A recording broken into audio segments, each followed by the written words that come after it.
Hey, I'm City Leader. Welcome back to our Leadership Labs. I love getting to learn and grow and fail and experiment and stretch ourselves for the sake of other people. And we get to do that together. Today's Leadership Lab is entitled Never Say No. I know that title might be a little bit confusing because for some of you, you hear that and you think, good news, I never say no, which is why I'm so exhausted and cranky and unable to ever get ahead. I always say yes to people. I always say yes to that extra project or to my overreactive child. I always say yes to my boss. I know I shouldn't say yes all the time, but no is so hard. Now, for clarity, some of you need to learn to say no more for the sake of your sanity and calling and centeredness with Jesus. But the yes we're talking about is so radically different. Meaning, as you're leading at work as a project leader, leading in the OR, leading in a classroom, or leading people in gospel community, there is always going to be a question you're going to hear. It's going to sound something like this: should I do this?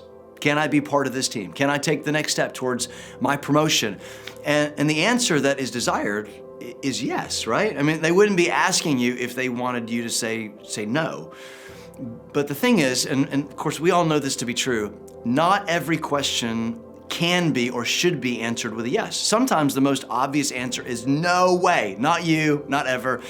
But as we lead, one of our primary responsibilities is to develop those around us, meaning it's not our job to shut them down, but to grow them up.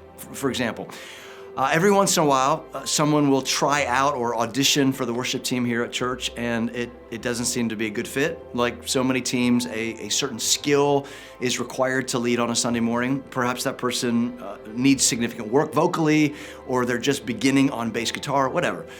After the audition, the easiest thing for Will, our worship director, to say would be, no, I'm so sorry, that wasn't a good fit. But we try really hard to not say no. We try to say yes a lot. What does that mean? It means that after the rehearsal, will say something like, here are some things that you are doing really, really well. And I can tell you've worked hard. However, before you're ready to join the team, there are a couple things I'd like to see you do. First is I'm setting you up with a vocal coach here at church. And I'd like you to start helping with our kids' worship and modeling extravagant worship with them and for them. Now, did you notice that Will never told that person no? In fact, he said yes twice. We're gonna get you some more training, that's a big yes, and here's a ready-made opportunity to lead worship, another big yes. Okay, so what does that look like in your area of leadership?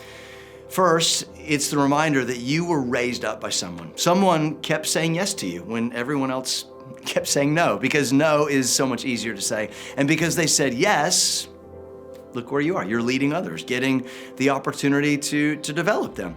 And the second idea is this, is let people say no for themselves. Our job is development. Our job is a dozen yeses to help shape them and prepare them for the reality of what they're asking for. But if they don't like our yeses, they are absolutely allowed to say no for themselves. That's not on you. Let me say this one different way. The greatest disservice you and I can do for someone is to say yes to them when they aren't ready. Meaning, when they torpedo that task or that job or that opportunity they were so excited about, and they realize that they weren't ready for it, and then they realize you knew that they weren't ready for it, oh man, that is going to be so hurtful and painful and honestly just poor leadership. So until they're ready for the big yes, let's learn to say lots of little yeses and develop the people God has given to us. See you next time.